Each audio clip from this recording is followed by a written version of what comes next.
Between the 1500s and the 1800s, millions of Africans were forcibly taken from their homelands and transported across the Atlantic Ocean.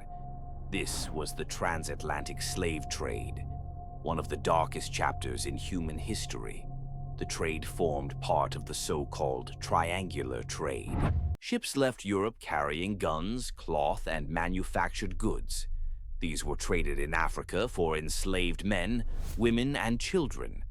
The enslaved were transported across the Atlantic, a journey known as the Middle Passage. In the Americas, they were sold to work on plantations producing sugar, tobacco, and cotton, goods that were then shipped back to Europe. This brutal system brought enormous wealth to European traders, plantation owners, and ports such as Liverpool, Bristol, and London. The Middle Passage was a journey of horror. Enslaved Africans were crammed below deck, chained together in filthy, suffocating conditions. Disease, starvation, and abuse were rife. Millions died before even reaching the Americas. Those who survived were sold at auction and forced to labor on plantations.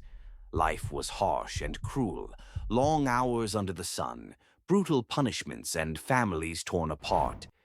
Yet enslaved people resisted through escape, rebellion, or by preserving African culture, music, and traditions.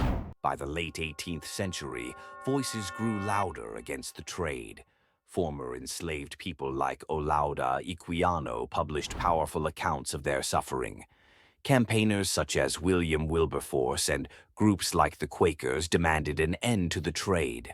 In 1807, Britain passed the Abolition of the Slave Trade Act, banning the trade itself.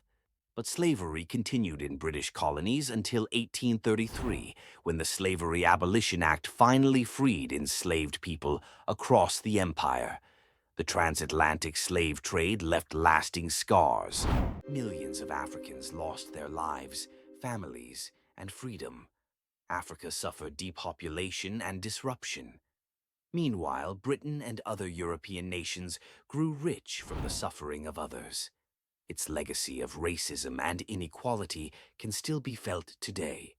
Remembering this history is vital so that the voices of those who suffered are never forgotten.